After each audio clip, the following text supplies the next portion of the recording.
Et plusieurs pays ont proposé leur aide au Liban, à commencer par la France, qui a envoyé dès aujourd'hui sur place 3 avions avec des secouristes et plusieurs tonnes de matériel sanitaire.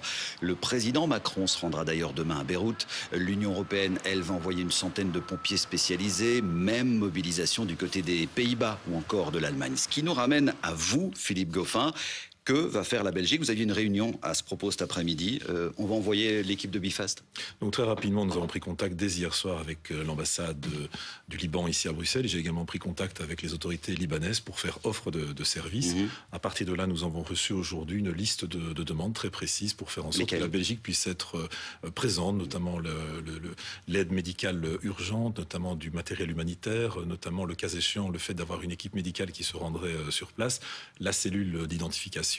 Nous avons réuni aujourd'hui les différents services, les SPF santé, intérieur, affaires étrangères et défense, pour voir quelles étaient nos capacités d'intervention. Sur cette base-là, j'ai repris contact quelques minutes avant de venir sur votre plateau avec l'ambassadeur du Liban à Bruxelles pour dire voilà, nous sommes en capacité de vous proposer telle et telle action, sachant qu'effectivement l'Europe est mobilisée, que d'autres pays se sont déjà mobilisés pour faire en sorte qu'on puisse intervenir dans une séquence ordonnée, puisqu'on se rend bien compte que c'est le chaos total et donc il faut maintenant que les autorités libanaises puissent organiser au mieux les différentes offres de services, et elles sont nombreuses, qui se sont manifestées de par le monde. Mais quand on voit le chaos sur place, justement, est-ce qu'on prend pas un peu trop de temps? Est-ce que finalement, on l'a vu, les Français sont partis, d'autres sont déjà en route vers le Liban.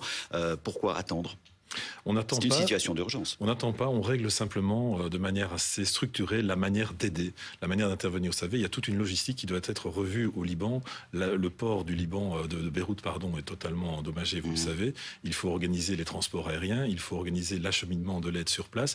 Vous l'avez vu, les hôpitaux sont totalement saturés, donc il faut aussi faire rapidement l'état des besoins des hôpitaux. Et donc, plutôt que de travailler dans la précipitation, eh bien, on a souhaité nous travailler de manière structurée, sur base d'ailleurs de nos contacts avec les autorités libanaises. Dernière question, il était aussi question justement que l'hôpital des Grands Brûlés né de Roverenbeek accueille des victimes éventuellement chez nous. C'est possible encore? Exactement, c'est ce que je disais, la coordination qui est nécessaire. Chaque pays a aussi son expertise. L'expertise belge en matière de gestion des Grands Brûlés est tout à fait reconnue. Et donc là aussi, on a fait acte de disponibilité. Donc s'il fallait accueillir des Grands Brûlés, nous serions en capacité de le faire ici, acheminer les blessés et puis les soigner ici. Merci beaucoup Philippe Goffin d'avoir été avec nous ce soir.